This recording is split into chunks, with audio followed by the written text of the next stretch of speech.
thanks. I hope you are. I'm doing good. Good. All right, we'll get started with Michael Coe. Go ahead. Good afternoon, Coach.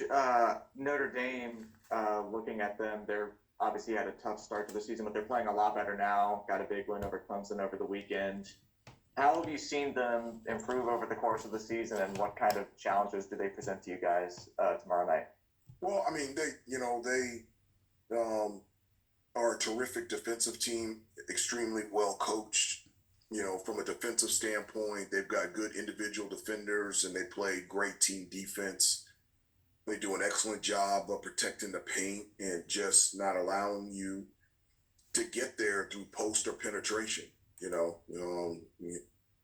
When you throw the ball into the post, they'll double team, whether it's the 4 or the 5, and then on the offensive end, one of the things, two things that they have is one, they've got a number of guys that can shoot the ball from 3, and then they've in Burton they've got a guy that can just be able to one-on-one create, shots for himself, shots for his teammates. His ability just to be able to get to the basket, get to the paint, be able to score one-on-one and create offense even outside of their initial set is something that's very beneficial. And, even though that they, in terms of experience don't have a lot, they do have experience now playing throughout, the season. And that's a sign of a really good coaching staff and a team that just continues to improve and get better. And that's what Notre Dame has done. Thanks. Go next to Royal Howell. Good morning, Coach. How are you doing this morning? I'm doing good. Coach, I wanted to kind of piggyback off of that, of shutting down or trying to, slow down Marcus Burton with his, playmaking ability and defensive ability also. What type of challenges that prevent for, just your team in general, just to make it a point that he doesn't go off against you all? Well, I mean, you can't stop him. You just hope that, you can, slow him down, contain him somewhat, but that's very difficult. I mean, he's just a gifted basketball player, tremendous quickness.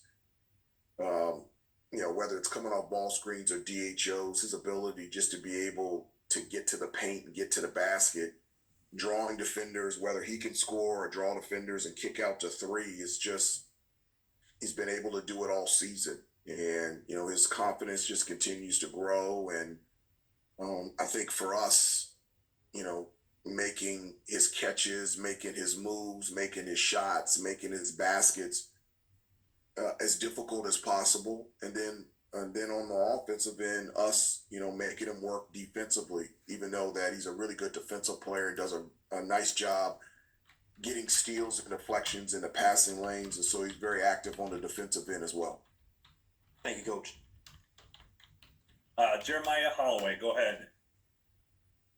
Hey, Hubert, and good afternoon. So, of course, tomorrow is senior night for, not only seniors that I guess have been at North Carolina for 4 or 5 years, but then also, a few that transferred in their 4th and 5th seasons as well. So just kind of, obviously we know that this is an experienced team, but can you just kind of speak to, I guess, impact that's had, on you all throughout the season, and then also what you are, looking forward and expecting for, tomorrow as far as the senior night is concerned? Well, I mean, it's great to have experience on a team. I like the makeup and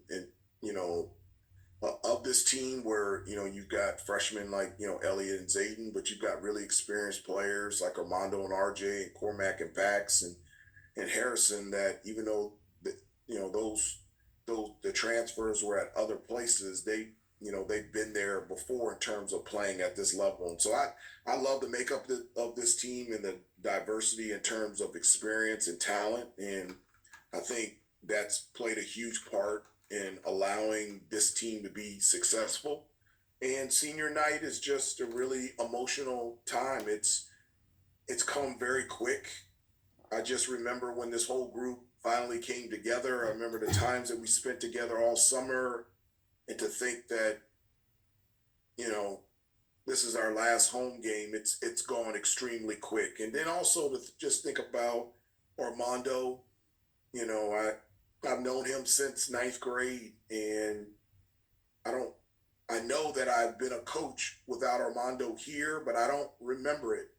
And so to think that this is definitely his last time running out of that tunnel, that um, I'm happy, but I'm also sad. And it's a day to celebrate the success of our seniors and to celebrate them. But there's also a little bit of sadness because you know that this will be the last time that they play a game at the Smith Center. Go next to Andrew Jones. Hey, Coach. Tomorrow may or may not be RJ's last game at the Smith Center. We're in different times now, and perhaps a fifth year will eventually be granted to athletes. But in his case, do you have a conversation, or have you had a conversation with him about whether or not he is honored as a senior, or how to go about it, and what is your plan after the season to talk with him? How much influence do you think you'll have on whatever decision he ultimately makes? Because he has two decisions to make, either one to go or one to stay. Well, I mean, he is going to be honored as a senior tomorrow. We did the same thing with Armando last year. We did the same thing with Leakey the previous year. And so we're going to celebrate him as a senior tomorrow, and he should be celebrated. And I'm really excited about him and his family being here and being celebrated tomorrow night and senior night. I have not had any conversations with him because it's not a conversation that needs to be had right now. Right now, our focus is on us becoming the best team that we can possibly become, and then after the season, we'll have a discussion. And it's not really a discussion. I'm in favor of what each individual player wants to do. That it's not even a discussion. That's whatever decision that they feel like it's best for them and their family. I am in 100% support of that. So if RJ decided not to come back for an extra COVID year for his fifth year, I'm in 100% support of that. If he would come back, I am 100% in support of that. And I'm glad that our players have choices. And more importantly, what I'm thinking about is I'm so excited for the season that RJ has had. That's the thing that brings a smile to my face. If tomorrow night is his last home game, can you, in maybe 5 or 6 words, describe what it's been like having him in the program? Not just the player that we all see, but having him in the program the last 4 years. Well, I mean, one, I try to stay away from answering hypothetical situations because I don't know if he's, coming back or not. But I will say this: the 4 years that I have coached RJ I can't think of coaching and being around a better player and a better family than his. It just is. Obviously there's other players and other families at that level, but nobody can be a better player on and off the court and have a better family to be a part of this program than the Davis family. It's been absolutely fantastic. Thank you. I appreciate that. Hubert, that's all the time I have for you today. Thank you. Appreciate your time today and all season. Okay, thanks a lot. Have a good day, guys. Thanks.